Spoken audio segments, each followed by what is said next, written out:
جو رفٹ ہے اور خاص طور پر مریم صاحبہ اور حمزہ صاحب کے درمیان یہ اب بہت زیادہ بڑھتی چلی جا رہی ہے اور نمایاں ہوتی ہوئی چلی جا رہی ہے، اور خاص طور پر وہ تمام لوگ جو مفاہمت کے بیانیے کے ساتھ کھڑے ہیں ان کی بھی عدم موجودگی اس بات کی طرف اشارہ کر رہی ہے کہ دیر از سم تھنگ فشی، کچھ ایسا ہے جو ابھی جس کا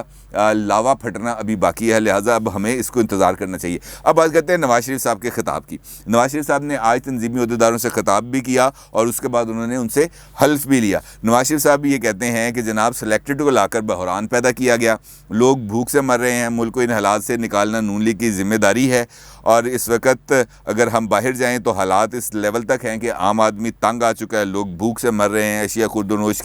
کے لیے لمبی لائنیں لگی ہیں، اور مسلم لیگ نون کی اب یہ ذمہ داری بنتی ہے کہ وہ ملک کو ان حالات سے نکالے۔ مریم صاحبہ نے بھی خطاب کیا، اس کا بھی میں آپ کے ساتھ ذکر کروں گا، لیکن دو باتیں ہیں نواز شریف صاحب کے خطاب کے اندر جو امپورٹنٹ ہیں۔ ایک، ان کی حکومت کو گرانے والے عناصر کون تھے، جس کا نواز شریف صاحب نے آج پھر اس اجلاس میں ذکر کیا، اور وہ چونکہ برملا اس بات کا اظہار کرتے ہیں، گجرانوالہ کے جلسے میں بھی انہوں نے اس بات کا اظہار کیا کہ کون کون لوگ ملوث تھے، لہٰذا جو دوسرا پہلو ہے ان کا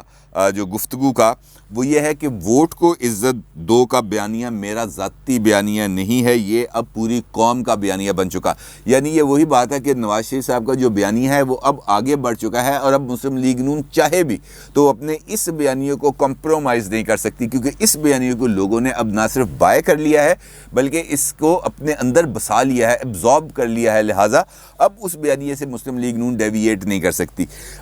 ضروری ہے اب مسلم لیگ نون کے لیے کہ جب وہ الیکشنل موڈ کے اندر آنا چاہتی ہے، وہ اپنی تنظیم سازی کو یونین کونسل کے لیول تک لانا چاہتی ہے، تو ایک جانب وہ بلدیاتی انتخابات اگر ہوئے تو اس کے لیے بھی تیاری کری ہے، اور دوسری جانب عام الیکشنز کے لیے بھی تیاری کری ہے، کیونکہ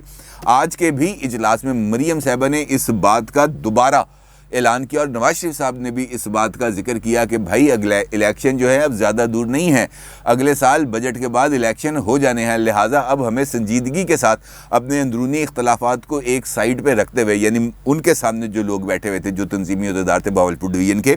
کہ یہاں پر جو لوگ بیٹھے ہوئے ہیں یہ اپنے اختلافات کو بالکل سائیڈ پہ رکھے، یکسو ہوں اور الیکشن موڈ میں چلے جائیں، کیونکہ اب الیکشن موڈ میں جانے کے علاوہ اور کوئی راستہ نہیں۔ مریم صاحبہ نے اپنا خطاب کیا، مریم صاحبہ نے یہ کہا کہ نواز شریف صاحب کے لیے بہت آسان تھا کہ وہ ملک کو اس بحران میں چھوڑ دیتے اور مشکلات کا سامنا نہ کرتے، سائیڈ پہ ہو جاتے، وہ پرسکون تھے، ان کو کوئی پرابلم نہیں تھا، لیکن نواز شریف صاحب نے مشکلات کا راستہ چنا تاکہ وہ لوگوں کو اس مصیبت سے، اس عذاب سے نجات دلا سکیں، اور ان حالات میں ان کا یہ کہنا تھا کہ نواز شریف صاحب کا بیانیہ ہی کامیابی کی ضمانت ہے، لہٰذا ہمیں اس بیانیے پر ہی کاربند رہنا چاہیے۔ اب مسلم لیگ نون اب الیکشن فیز میں آتی چلی جا رہی ہے، اور الیکشن فیز میں آنے کے بعد اب دیکھیں گے کہ ابھی اس بیانیے کا جو وہ اظہار کرتے ہیں اس کے اندر نہ صرف شدت آئے گی لیکن بتدریج اس کے اندر کمی بھی آئے گی، اور یہ الیکشن بیانیے کے اندر تبدیل ہوگا جس کے اندر وعدے ہوتے ہیں، جس کے اندر نعرے ہوتے ہیں، جس کے اندر خواب ہوتے ہیں، جس کے اندر منشور دیا جاتا ہے، جس کے اندر یہ بتایا جاتا ہے کہ ہم اقتدار میں آ کر یہ کچھ کریں گے۔ لیکن حلف بہت بڑا سوال ہے۔ نواز شریف صاحب نے جو حلف لیا وہ امپورٹنٹ ہے، کیونکہ حلف کا مطلب یہ ہے کہ انہوں نے پابند کر دیا وہ لوگ جو وہاں پر بیٹھے تھے کہ جناب اب آپ نے ان لائن سے پیچھے نہیں ہٹنا، اور اب یہ ذمہ داری آ گئی ہے نواز شریف صاحب کے اوپر کہ جناب وہ اس بیانیے کو لے کر اب کس طرح آگے چلیں گے، اور اس کا راستہ اب انہوں نے تلاش کرنا ہے۔ دوسری جانب اگر ہم دیکھیں تو حکومتی لیول کے اوپر بھی بہت ساری شدید قسم کی ایک اضطرابی کیفیت نظر آتی ہے، کیونکہ خود حکومت کے جو پکے ہوئے پھل ہیں وہ اب کبھی دائیں گر رہا ہے، کبھی بائیں گر رہا ہے، جس طریقے سے میں نے آپ سے پچھلے ویلاگ کے اندر ذکر کیا تھا چودھری سرور صاحب کا، کہ چودھری سرور صاحب نے بھی اب اپنا بوریا بسترا گول کر لیا۔ دوسری جانب الیکشن کمیشن نے بھی اپنی ایکٹیویٹیز تیز کر دی ہیں۔ آج کا ایک تازہ ترین کارنامہ دیا ہے الیکشن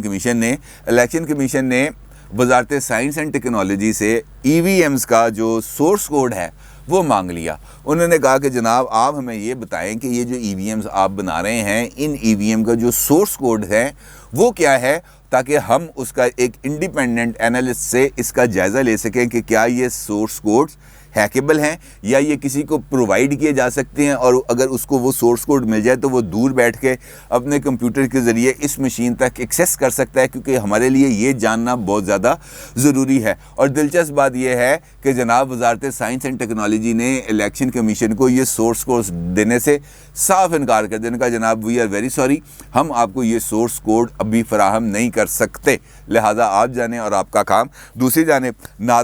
نادرا نے جناب ان کو الیکشن کمیشن کو ایک لیٹر لکھا، اور لیٹر لکھ کے ان کو یہ کہا کہ جناب آپ حکومت کی طرف سے ہمیں یہ احکامات ہیں کہ ہم انٹرنیٹ ووٹنگ کے لیے، یعنی جو اوورسیز پاکستانیوں نے یہاں پہ ووٹ ڈالنا ہے، اس کے لیے ہم ایک انٹرنیٹ ماڈل بنائیں، اور اس کے لیے ہمیں اتنے پیسے، پتہ نہیں 2.5 ارب کے 3 ارب روپے اس کے پروگرامنگ کے لیے درکار ہیں، لہٰذا وہ پیسے الیکشن کمیشن ہمیں جاری کرے تاکہ ہم اس پر کام شروع کریں۔ تو الیکشن کمیشن نے ان کو ایک جوابی خط لکھ دیا۔ الیکشن کمیشن نے کہا کہ جناب نادرا صاحب کہ یہ جو آپ کا ادارہ ہے، یہ الیکشن کمیشن اس کے ماتحت ادارہ بالکل بھی نہیں ہے کہ ہم آپ کو ان چیزوں کے اس طریقے سے جواب دیں، اور جو لب و لہجہ آپ نے اس خط کے اندر اڈاپٹ کیا ہے وہ کسی بھی طریقے سے ایک اہم آئینی ادارے کے ساتھ مخاطب ہونے کا طریقہ نہیں ہے۔ دوسری بات، پہلے آپ یہ تو بتائیں کہ آپ کو جو ہم نے اس سے پہلے یعنی پریویس ٹینیور کے اندر جو آپ کو پیسے جاری کیے تھے تقریباً کوئی 6.5 کروڑ روپے، جس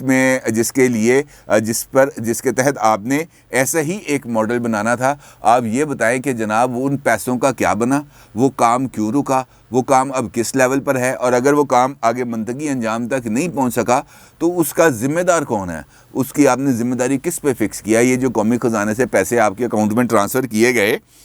یہ کہاں گئے؟ الیکشن کمیشن نے الٹا نادرا کو ہی جواب دہ قرار دے دیا، یعنی اب مختلف طریقوں سے الیکشن کمیشن کو گھیرنے کی تیاری جاری ہے۔ یعنی جو سلسلہ شروع ہوا، اب الیکشنز کا جو ماحول بننے جا رہا ہے، اس کے اندر حکومت الیکشن کمیشن کو ڈیفینسو پوزیشن میں لانا چاہتی ہے تاکہ اپوزیشن، اور سب سے بڑی اپوزیشن کی جماعت مسلم لیگ نون کے اگریسو الیکشن بیانیے سے بچا جا سکے، اور وہ بہانہ یہ تلاش کیا جا سکے کہ جناب ہم تو بہت کچھ کرنا چاہتے تھے، ہمیں کرنے نہیں دیا گیا۔ اپنی رائے کا ضرور اظہار کیجیے گا۔ آپ کا بہت شکریہ۔ اللہ حافظ۔